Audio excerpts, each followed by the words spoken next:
Welcome back to another episode of Malcolm on Money, where we decode some of the more complex financial topics folks tend to run into in an attempt to simplify it and make it as plain as possible. Today we're going to be talking about company stock and how to approach owning shares of your company stock when your spouse or partner doesn't feel as strongly as you do about the upside. It can be tempting to accumulate as much stock in your employer as possible, whether as a show of confidence in the future of the company or as a means to accumulate wealth quickly.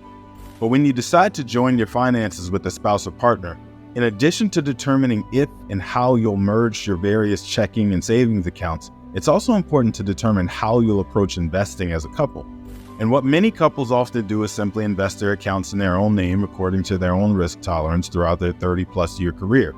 Then as they approach retirement, they'll attempt to get on the same page. But this approach has its challenges. Whether accounts are titled separately or jointly, they're still considered marital assets. Even 401ks, which almost all married couples manage separately, are marital assets.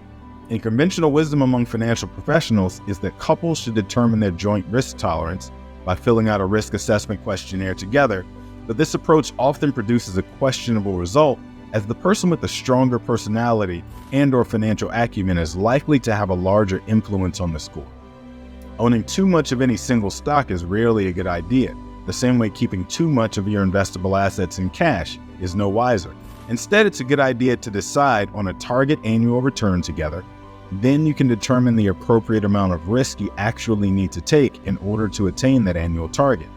If, however, you're aiming for significantly higher returns than what you need and thereby taking on significant amounts of additional risk, consider whether you're actually being compensated for that additional risk. Said another way, for each additional unit of risk you introduce into your investment portfolio, you're also positioned to receive an additional unit of return. If the answer is no, what purpose does the additional risk serve in your portfolio? This may be the answer to the big question, all in one. And that's where your company stock comes into play. Whether it's through restricted stock units, instead of stock options, non-qualified stock options, the ESPP, or some other mechanism, it's not uncommon to acquire shares of your employer's stock through one mechanism or another.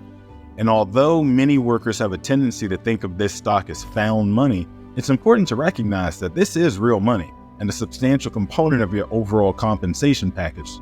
With that said, owning too much of any one investment can put undue strain on your overall investment portfolio.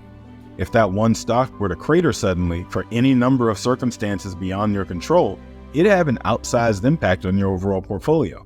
Think of it this way. If your manager was to give you a bonus tomorrow, and let's say they gave you an additional $50,000 cash for a job well done, would you then log into your Fidelity brokerage account and buy $50,000 worth of your company stock with?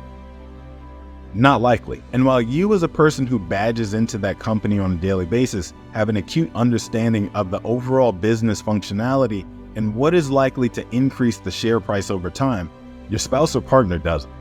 That's why it's important to first have a conversation about what problem your investments are intended to solve. What can this money do for you today, tomorrow, 5 years from now? It's always my recommendation that no one investment represent more than 20% of your overall net worth.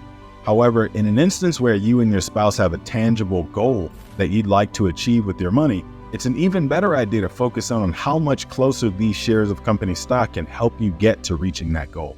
For instance, if one of your goals is to send your child through college without debt, wouldn't it be better to use some of the proceeds from selling your restricted stock to make a lump sum contribution into your child's college savings plan, rather than to simply watch the numbers go up and down on the page?